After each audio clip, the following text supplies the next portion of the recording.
प्यारे बच्चों, ये आपकी अंतिम कविता है। पाठ्यक्रम कम हो गया है, उसमें ये आपकी आओ मिलकर बजाएं अंतिम कविता है।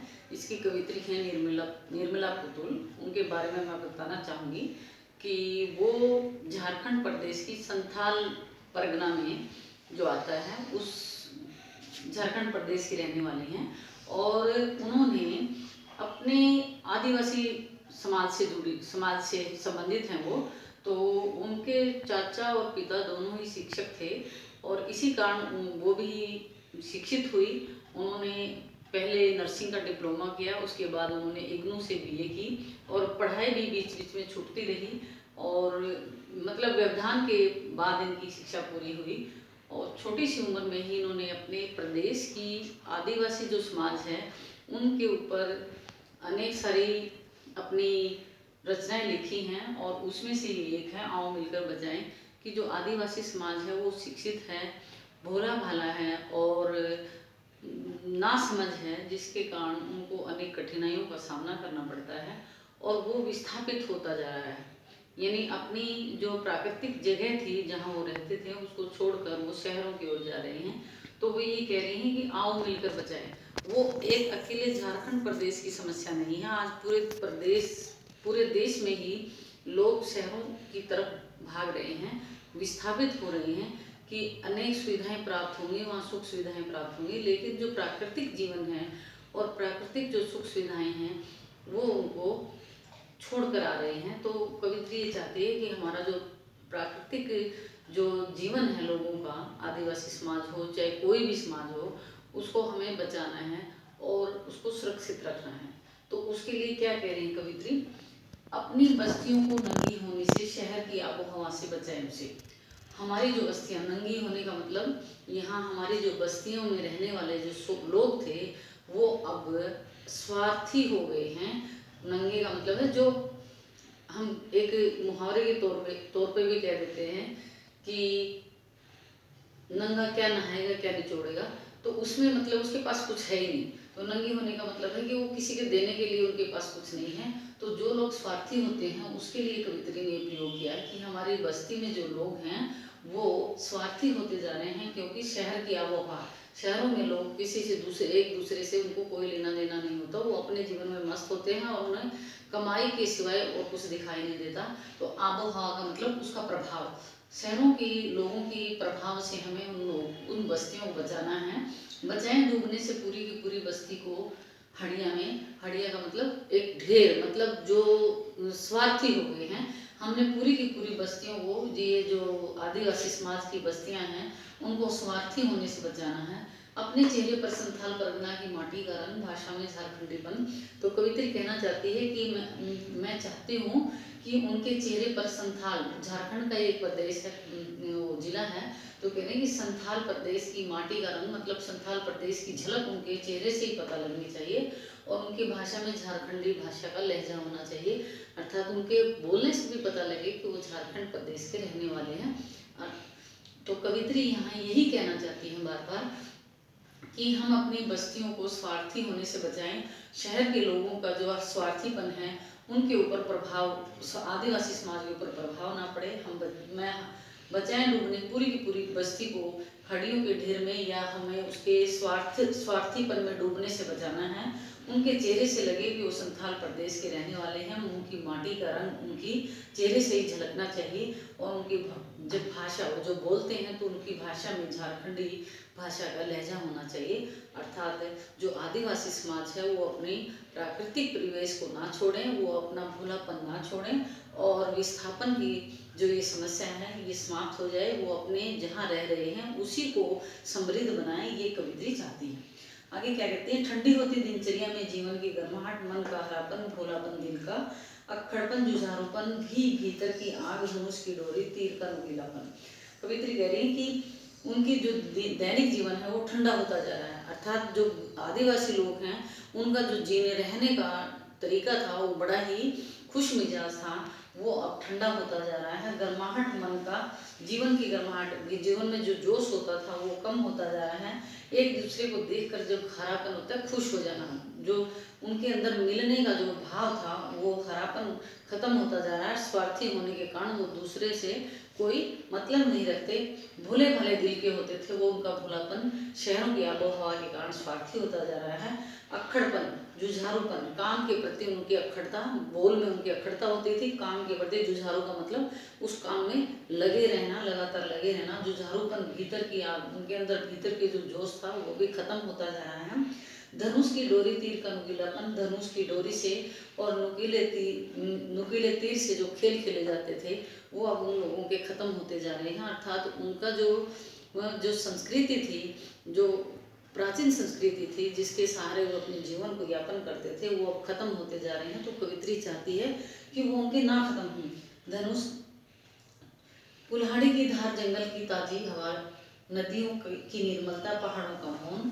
तो कवि कह रही है कि कुल्हाड़ी की धार से जंगलों की ताजी हवा काटी जा रही है, खत्म की जा रही है, क्योंकि कुल्हाड़ी से वो जंगल, जो प्राकृतिक जंगल थे, वो प्राकृतिक जंगल भी अब खत्म होते जा रहे हैं और ताज़ी हवा खत्म होती जा रही है, क्योंकि पेड़ पौधे नहीं होंगे तो ताज़ी हवा कहाँ से होगी।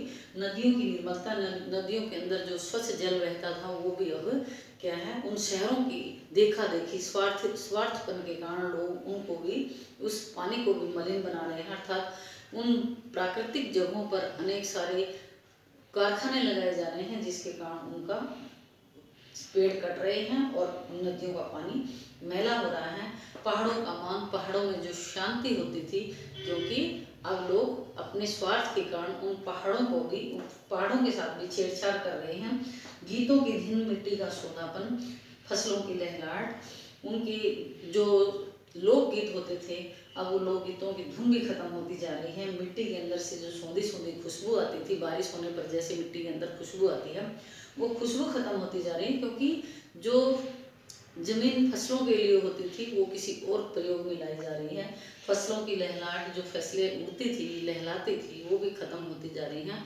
अर्थात स्वार्थ के कारण ये आदिवासी समाज भी शहरों की तर्ज पर स्वार्थ के वशीभूत होकर वो ऐसे कार्य कर रहे हैं जिसके कारण हमारी प्रकृति नष्ट होती जा रही है। तो कवित्री चाहती है कि ये आदिवासी समाज का विस्थापन ना हो, ये शहरों की ओर ना जाएं और शहर के लोगों की तरह उनके अंदर स्वार्थीपन ना हो, ताकि हम इस प्राकृतिक परिवेश को बचा सकें। यहाँ से मैं फिर करती हूँ, उन लोगों का जो दैनिक जीवन है वो ठंडा होता जा रहा है, अर्थात निराशा में भर रहा है। जीवन में जोश होता था वो जोश खत्म हो रहा है। एक दूसरे को मिलकर जो उनके चेहरे पर हरापन या खुशहाली आती थी वो खत्म होती जा रही है। भोले भाले दिल स्वार्थी होते जा रहे हैं। उनके बोल में अखड़ता होती थी, काम में जोश होता था, भीतर काम के अंदर जो लगन होती थी, जुनून होता था, वो खत्म होता जा रहा है। भीतर की आग, जो जोश थी, वो खत्म होता जा रहा है। धनुष की डोर पर जो नुकीले तीरों से खेल खेले जाते थे वो खत्म होते जा रहे हैं। कुल्हाड़ी की धार से जंगलों को काटा जा रहा है, जिससे ताज़ी हवा दूषित हो रही है। नदियों का पानी जो निर्मल बहता था वो भी मलिन होता जा रहा है। पहाड़ों पर जो शांति थी वो शांति भंग हो गई है।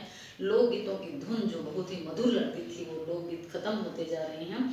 मिट्टी के अंदर से जो सौंधी सौंधी खुशबू आती थी, बहुत ही महक उठती थी बारिश के बाद, वो मिट्टी खत्म होती जा रही है। फसलों की जो लहलाती हुई फसलें थी वो भी अब कम होती जा रही हैं, क्योंकि जो आदिवासी समाज है वो विस्थापित हो रहा है और स्वार्थ के वशीभूत होकर वो प्रकृति से खिलवाड़ कर रहा है।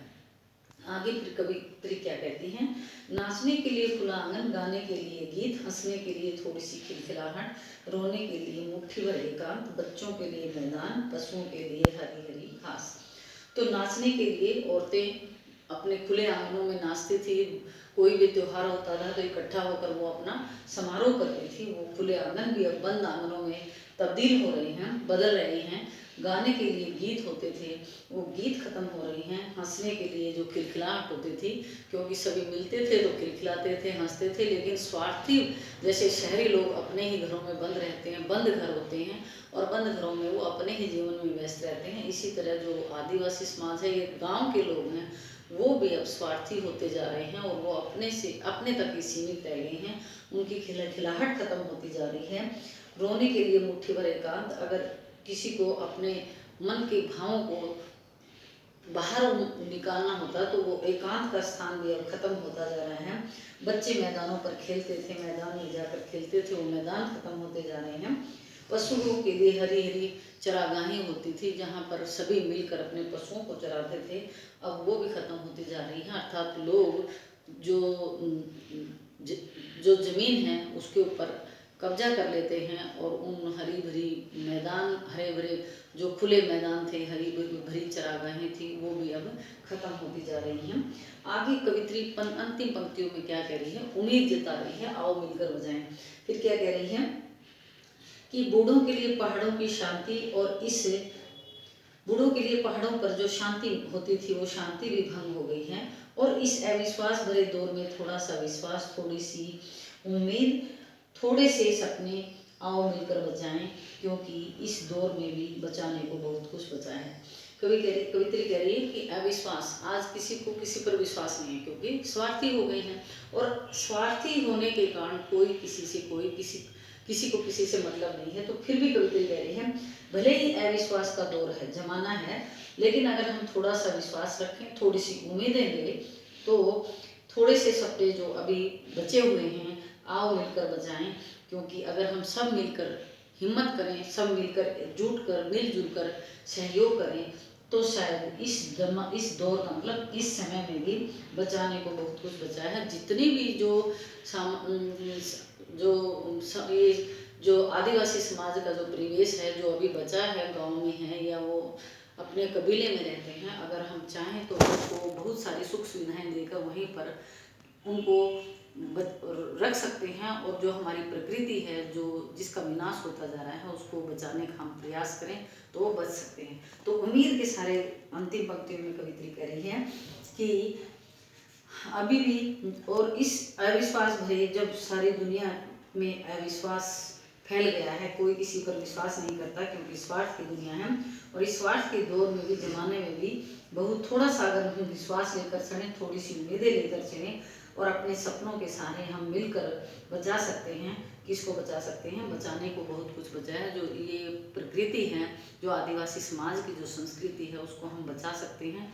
कब? जब हम सब मिलकर सहयोग करें और उस प्रकृति को बचाने का, उस आदिवासी समाज को बचाने का प्रयास करें। तो प्यारे बच्चों, इस कविता के माध्यम से कवित्री पूरे देश में ही जो विस्थापित हो रहे हैं घर, जो समाज विस्थापित हो रहा है, उसको बचाने का प्रयास करना चाहती है। तो उम्मीद है कि आपको ये सलाह समझ में आ गए होंगे, और आ गए हैं तो इसको सब्सक्राइब करना और लाइक करना ना भूलें। कमेंट बॉक्स में अपना कमेंट जरूर दें। धन्यवाद।